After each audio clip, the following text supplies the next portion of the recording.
Hello my viewers, welcome back to the channel. And by the video title, you know what this video is about. Steelers fall short to the Jacksonville Jaguars. In this video today, I'm going to break down what went wrong.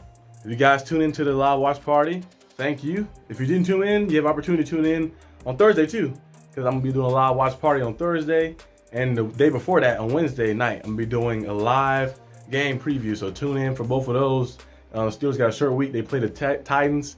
Titans are 3-4 after the Will Levis 4-touchdown performance in his first start. So Steelers gonna have a handful this Thursday versus the Titans. But before we get to that game, let's break down the things that happened in this game. So first, starting off, of course, is injuries. Injuries. We've seen Kenny Pickett get taken down with an injury. Minkah Fitzpatrick, I think Kenny injury was a rib injury. Minkah was a hamstring injury. And I think Minkah just came in the second quarter-ish.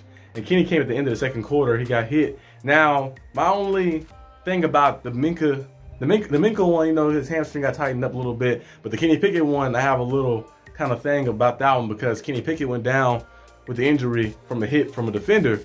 And the defender, based off the NFL rule for roughing the passer, which means if you put your body weight on them or hitting them above the head or helmet anywhere like that, that's roughing the passer. Kenny Pickett got tackled. He threw the ball, then he got tackled, and then he got drove into the ground. Now, by NFL terms, that should be roughing the passer, but they didn't call the flag on that. And Kenny Pickett was injured on that play too, as well. And then we see the field goal thing that happened at the end of the half when he hit a 57-yarder. Then they called the penalty flag late and said he was offsides. Then they kicked a 61-yarder. We missed it. We see another penalty too, James Pierre, in the first quarter. They called DPI. Now, if you say it's DPI, call it in the moment. Because the play happened, and then James Pierre did his little dance like that. 10 seconds later, they threw a flag. I'm like, you can't call it like that. That's many people think the game is rigged when you call stuff like late. The NBA been doing that for the past couple of days too as well. So I guess it's a worldwide sports thing. The referees making late calls. I'm like, you got to call it in the moment. You got to call it when it actually happens. Like don't wait.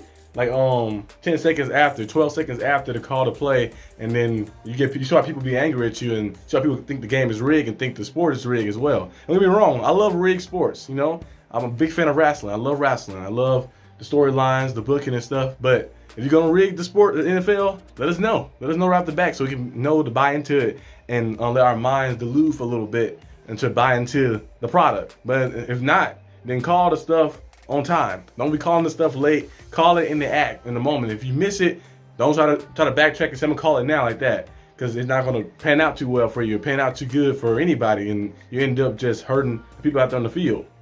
But another thing too as well is I think Keanu Neal had a sack. Not a sack, but he had a hit in the first quarter on Trevor Lawrence, and he hit him in the midsection. He didn't hit him in the helmet or anywhere, him in the midsection like that. He hit him and he let off like that, and they called roughing the passer on that. But he didn't drive his body weight in him or anything. They called roughing the passer on that, even though Trevor Lawrence had the ball like that in his hands. It was releasing out and he got hit. They called roughing the passer. But with Kenny Pickett one, he got hit. He threw the ball and got wrapped up and drove it to the ground. We couldn't protect himself from landing. They didn't call not PI. They didn't call roughing the passer for that one. I guess you got to build your rep up a little bit more in the NFL to get the Tom Brady calls, the Mahomes calls type stuff. You know, that was Tom Brady, who's retired now, of course. That was him getting that call. Patrick Mahomes getting that call. Peyton Manning getting that call. Drew Brees getting that call. I guess you got to build your rep up a little bit more. But that, by the NFL definition, a roughing the passer, that should be roughing the passer right there. He drove his whole body weight into Kenny Pickett. So it's a lot of things that got missed, but that shouldn't determine us losing to win this game, because we still had an opportunity to win, which I come to the missed opportunities section right here for me. Deontay Johnson, the first play of the game, the Steelers went out there and played aggressive. You see Matt Canada wrote something up, created something real cool, and he went out there and played aggressive. You see Deontay Johnson up the seam route, up the middle, wide open. Dropped it off the fingertips. Just dropped it. And then later that drive too, on 3rd and 15, Kenny Pickett found them in the middle. Another drop. But that one right there, if he'd have caught that, took that to the house, to start the game off, that momentum shift, that big time play right there to start the game off on the first play with a big play like that, or it probably might have been a touchdown if he outran the guy, or at least close to a touchdown. That would have been a big time play for us to get on track, to get going. That's a missed opportunity right there for 6 points. Another one came on our first drive in the red zone as well. You've seen the Steelers get to the red zone, and we see them call, I think Najee had a run, up the middle, got about a gain of 5, and then you see, I mean, like kind of close like he was first and goal, and now he had a gain of 5 on that run, and then you see the shovel pass to Connor Hayward, didn't go anywhere. That was kind of a waste of a play, and then you see the play Jesse Johnson ran. He ran a nice little route. Now you think the quarterback would throw the ball when he first break, but Kenny kind of came back to him late, but he still was wide open when Kenny came back to him, and he slipped and fell on the route. So it's a lot of missed opportunities that we had right there that could have put some points on the board. In for instance, he catch that pass, that deep ball down the middle, and he, the way he was moving, he was in front of everybody too. He was wide open. He could have took it to the house. He scored that. That's 6 points potentially. And then the one at the goal line, he was wide open in the end zone like that. He slipped and fell. So that's another 6 points right there. So it's a lot of opportunities. So you can say the referees, they did some stuff, of course. Referees, they roughing the passer because they got a quarterback.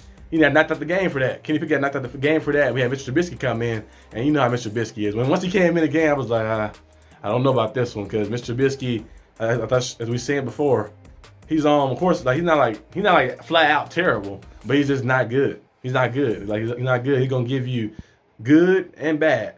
And when the pressure is on, he's not going to go out there and shine. Like when there's no pressure, as you've seen, he scored the first touchdown. We down 14 points. People are like, oh, this game might be over. The backup quarterback in, he scored a touchdown.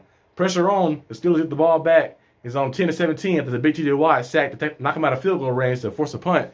And what did Mr. Trubisky do? On the free play, he took a sack instead of just throwing the ball down the field to somebody. But on the play, the following play, they call a timeout after. They call a timeout. And then they ran the play after. He threw the ball to Allen Robinson in triple coverage. I don't know why he did that for. Triple coverage and got picked off. And that basically kind of sealed the game because they went down the field. They got a field goal. And they kind of iced the game a little bit. It was up by 2 scores, basically. So, and, the time was running out. They met the clock very well. But they had an opportunity right there to tie the game up at least. But Mr. Trubisky, when the pressure is on, when you expect stuff, when expectations is on him, you see he doesn't go out there and shine. And like for a guy who got drafted the 2nd pick, he's terrible. But for a guy, like just in general, we just grade him in general, a quarterback. Of course, he's not like the worst quarterback ever or nothing. He's just not good enough. Not good enough to be a starter like that. Occasionally, he might have some moments where it's good enough to help you win. But in the crucial situations when you actually need him and do or die time, it's the reason he's not the starter. And because of stuff like that. And also, let's get to some of the other things too as well. Let's get to something else I'm going to be talking about. Something else that happened. Oh yeah, the busted play. The busted play on defense. The defense did a good job overall. They only allowed 1 touchdown, and that was on that little busted play. Travis Etienne on the side. Joey Porter Jr. was, I guess, watching the flat. I guess his job was to watch the flat. Maybe I guess he thought he had a safety over the top, or maybe it was his job to follow that guy, and the safety was going to come down and watch the flat. So I don't know. They had a miscommunication, and Travis Etienne got wide open and went in for a touchdown, 56 yards. But besides that, defense played well, played very good. 3 turnovers. The interception in the end zone, 2 forced fumbles, 3 sacks, did everything they can and could to keep us in this game. Offensively, and the offense just couldn't pay it off and just couldn't put anything on the board too much. Only 10 points on the board. But one thing I like about the defense, they didn't give up. They kept buying in, they kept fighting. And we're gonna need that this Thursday as well, because on Thursday it's gonna be a short week, so you got to win that battle between defensively. Now against the Titans defense, you might be able to get a little bit more because they're not the Jaguars front where they can stop the run like they stop. They only allowing 81 rushing yards a game, so they're not their front that's shutting everybody down rushing. So you might be able to get the ball going on the ground against the Titans defense and be able to make some plays too. But they do have a nice guy over there named Simmons who can get in the backfield too and cause some disruption. But some negatives I saw, like I mentioned before, it's the offense. Of course, they only had 2 good drives really. One drive was the field goal that Kenny Pickett led, and then the other drive was the touchdown that Mr. Trubisky led. And it just didn't muster up enough points, muster up enough juice or energy to ever get the sense of they're gonna win this game like that. Especially after Kenny Pickett went down. When Kenny Pickett was still in the game, we kind of had a momentum. We okay, we get some field goal points here, get something here right here, and then we'll probably see what happened after halftime. The defense do something, we can play and get some momentum going. Kenny Pickett been very good in the 4th quarter. We've seen him. We had 4 or 5 game-winning drives so far in his career. Only first 2 years in, basically 1 season in really, because I think now he played 18 games now, so he kind of got over the mark now. But Kenny Pickett has been playing very good. The Steelers have, I think the ratio was 28 points to 0 at first, in the 4th quarter, but not this time. The Jaguars kind of took that out a little bit because the Steelers in points in the 4th quarter. But the Steelers, I think they got points in the 4th quarter. I think they scored that touchdown, the GP in the fourth quarter. That was the third quarter, or something like that. But the Steelers been playing pretty good when the game is very close. And they come down to the wire. Kenny Pickett has shown you that he can go out there in clutch situations and make those plays. The Kenny Pickett time. Remember, he get the ball and the game is very close. He did against the Browns. We did against the Raiders. We did against the Browns. We did it against the Ravens, and we did it against the Rams. But this week, Kenny Pickett is injured. Like that, so you got Mr. Trubisky out there, and Mitch time, I guess, was a broken clock because it did not work. It did not work. It stayed in the same spot, and we lost the game. But the Steelers are still above 500, so it's not the end of the world. Of course, you didn't lose to a terrible team. But you lost to a team that's probably Super Bowl contenders. But you were hoping that you can compete a little harder with that team too as well. But the Steelers are still one game above 500 at 4-3. You got a short week on Thursday to play the Titans. You win that game, you're 5-3. But right now the Steelers kind of dropped. They're kind of tied. They're third in the division right now. Now if the Browns lose, then you can get back to the first spot because you beat the Browns. We're still undefeated in our division, which is great.